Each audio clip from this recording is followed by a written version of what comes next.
자, 오늘은 그 원달러 환율과 주식시장이라는 주제로 그 환율이 변할 때 어떻게 투자를 해야 되는지를 좀 설명드리려고 하는데요.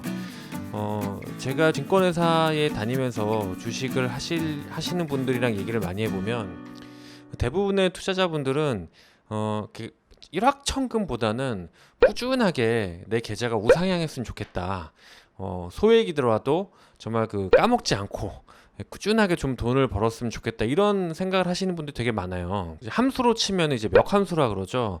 저는 주식시장에서 계좌의 그 우상향은 저는 이제 파레토의 법칙을 따른다고 생각하거든요. 이제 파레토 법칙은 몇 함수의 일종인데요. 주식시장뿐만 그런 게 아니라 제 대부분의 그 자산 시장에는 파레토 법칙이 적용이 잘 된다고 좀 생각을 해요. 기간으로 치면 1년 중에 20%의 거래일에 80%의 수익이 난다거나, 아니면 10년 주기로 봐도 내가 10년 동안의 자산 관리 중에 한 2년에 해당되는 구간에 남은 이제 대부분 80%에 해당되는 자산을 이제 수익이 나는 뭐 이런 구조라고 볼 수가 있을 것 같죠. 뭐 주식시장뿐만이 아니고 뭐 부동산도 마찬가지고요. 그 다음에 어떤 종류의 에셋이건 제가 오랫동안 금융시장을 봐오면 금융시장은 결국은 이제 버블이 좀 형성이 돼야 단기간에 수익이 나는 건데, 대부분의 투자자분들은 이 파레토의 법칙에 대한 이해를 많이 안 하시고 계시더라고요. 그래서 제가 이제 주식시장의 파레토 법칙이 거시경제와 어떻게 맞물리는가를 좀 설명을 드리고 싶은데, 그거와 관련해서 제일 그 핵심 변수는 환율이라고 볼 수가 있어요. 크게 주식시장에서 돈을 벌었던 사람들을 보면 환율을 이용하지 않고서는 크게 벌 수가 없습니다. 왜냐면 주식은 쌀 때 사서 비쌀 때 팔아야 되거든요. 근데 쌀 때라는 거는 누구나가 이 경제와 주식시장을 안 좋게 볼 때고요. 비쌀 때는 누구나가 좋게 보고 있어야 돼요. 근데 그 누구나가 좋게 보고 안 좋게 보는 거에 그 가장 큰 원인은 환율이라고 보시면 돼요. 왜냐면 우리나라의 경제 구조가 기본적으로 수출 주도의 국가고, 수출이 잘 되고 안 되고는 이제 또 원달러 환율이 굉장히 좌지우지를 하기 때문에 이 환율을 보면 우리나라의 경제 체력이라든지 향후 예측이 다 가능하기 때문에 그래요.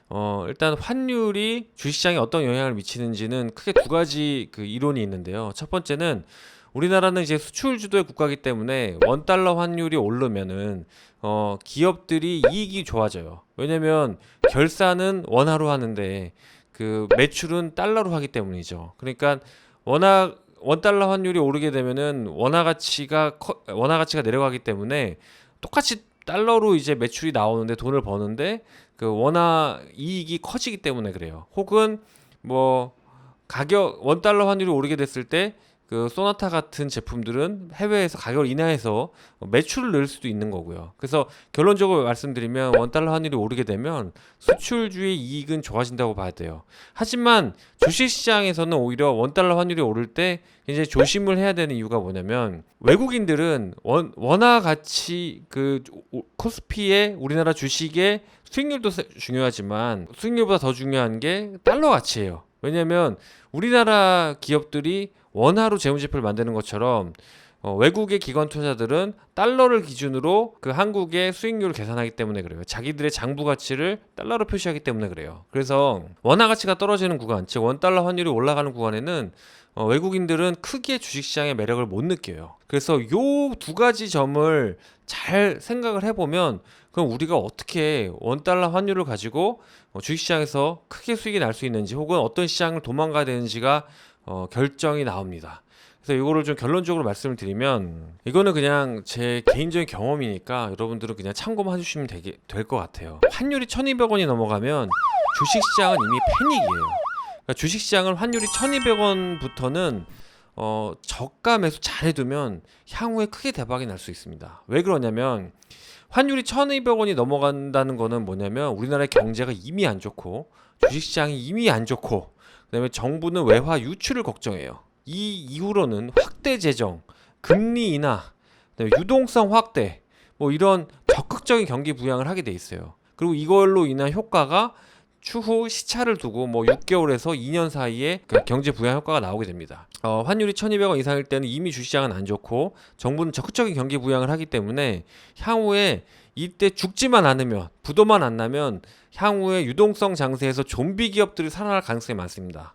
그러니까 이때는 막 정부가 어떻게든 팔을 걷어붙이고 기업을 살리려는 방향으로 가게 되는 거죠. 그래서 제가 볼 땐, 제가 주식을 한 20년 넘게 해보니까 큰 부자는요, 적극적인 매입 시점을요, 이 주식시장에서 피가 낭자한 환율이 1200원 넘어가면서부터 그때부터 주식을 시작하는 경우가 좀 있더라고요. 그리고 두 번째로는 원달러 환율이 한 1000원 근처, 약 1050원 부근에서 움직인다는 거는 우리나라의 수출이 잘 된다는 거예요. 그 1050원이라는 거는 원화 가치가 밸류가 좋은 거죠. 그렇기 때문에 원화 가치가 좋다는 거는 수출이 잘 되는 얘기예요. 그러니까 수출이 잘 돼서 우리가 막 달러를 계속 벌어오고, 달러를 벌어오니까 원화 환전 수요가 증가를 해서 원화 가치가 높아진다는 얘기거든요. 이 원달러 환율이 1050원 부근에서 이렇게 장기적인 횡보를 하면 그 이듬해 수출주에서 크게 수익이 날 수 있는 종목들이 잘 나와요. 그래서 원달러 환율이 1050원 부근에서는 수출주 중에서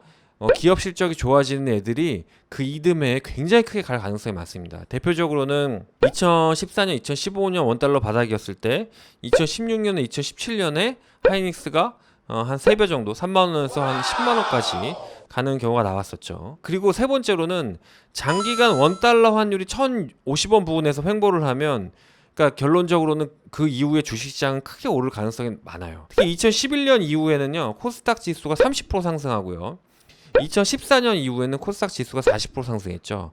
코스닥 지수가 30-40% 상승하면 개별 종목 중에 특히 수출주에서 뭐 2배, 3배 갈 수 있는 주도주가 많이 나올 가능성이 많아요. 저는 개인적으로는 주식, 제가 그냥 제 돈을 크게 좀 베팅을 한다고 치면 두 가지 타이밍을 볼 것 같은데, 첫 번째는 원달러 환율이 1200원 부근에서 장기 패닉된, 시장이 패닉된 상태에서 경기가 막 부양될 때, 그때 한번 크게 저가 매수를 노려볼 수 있을 것 같고요. 두 번째는 원달러 환율이 1050원 부근에서 이렇게 장기적으로 횡보한 이후 이듬해에 시장이 좀 크게 올라가는 거에 베팅하는, 이 두 가지 다 가능할 것 같아요. 자, 그러면 반면에 주식시장이 굉장히 리스크할 때는 언제냐? 그러면은 이럴 때는 정말 좀 조심해 하셔야 되고, 이럴 때 그 ETF 있잖아요. 주식시장이 하락하는 쪽에 베팅을 하면 좀 크게 수익이 날 수도 있다고 저는 보여지는데, 뭐 2018년, 2019년에 우리나라 시장이었죠. 대표적으로 이제 2018년, 19년에 우리나라 시장이 어땠냐면, 원달러가 1050원에서부터 쭉 올라가는데 원달러 환율 상승기에 이미 코스닥 시장이 많이 올라가 있는 거예요. 그러니까 2017년 말에 코스닥 시장이 너무 많이 올라서 코스닥 시장 많이 올라와 있고 원달러 환율은 굉장히 저점이었던 거예요. 그러니까 저는 이런 시장이 굉장히 좀 리스크하다고 봐요. 그러니까 원달러 환율은 굉장히 낮아요. 기업들이 많이 돈을 벌어서 원화 가치가 굉장히 고평가돼 있는 거죠. 그런 상태에서 코스닥은 이미 굉장히 올라가 있어요. 그러면 이런 시장은 굉장히 리스크예요. 왜냐하면 주식시장이 많이 올라갔기 때문에 그 이듬해 그 정도의 실적에 대한 기대감이 많이 있어요. 그만큼 기대하는 만큼 실적이 안 나오면 굉장히 차익 매물이 나올 확률도 많고요. 그 다음에 이제 원달러 환율이 굉장히 안정적으로 있기 때문에 이 차익 실현 매물 욕구 때문에 외국인이 이탈할 가능성이 많아요. 외국인이 향후에 이 코스닥 시장에 차익 실현이 나오면 원달러 환율이 올라가고, 그렇게 되면 나의 장부의 평가액이 많이 줄겠구나, 그러면서 외국인이 떠나는 엑소더스 코리아가 나올 가능성이 좀 있습니다. 우리는 지난 2년간 좀 경험을 했죠. 2018년, 19년 내내 주식시장이 빠지면서 외국인이 나가는 경험을 했죠. 자, 결론적으로 원달러 환율만으로 주식시장을 평가하기는 좀 어려워요. 왜냐하면 주식시장에 미치는 여러 가지 변수 중에 원달러 환율은 단지 하나일 뿐이기 때문입니다. 하지만 단일 변수로 치면은 가장 중요하다고 저는 보여지고요. 단일 지표로 보면 원달러 환율과 기업 실적을 같이 보면 크게는 주식시장을 좀 예측할 수 있지 않나, 저는 이렇게 생각을 하고 있습니다. 오늘은 여기까지 원달러 환율로 주식시장의 어떤 큰 변곡점을 잡아내는 법을 설명드렸습니다. 감사합니다.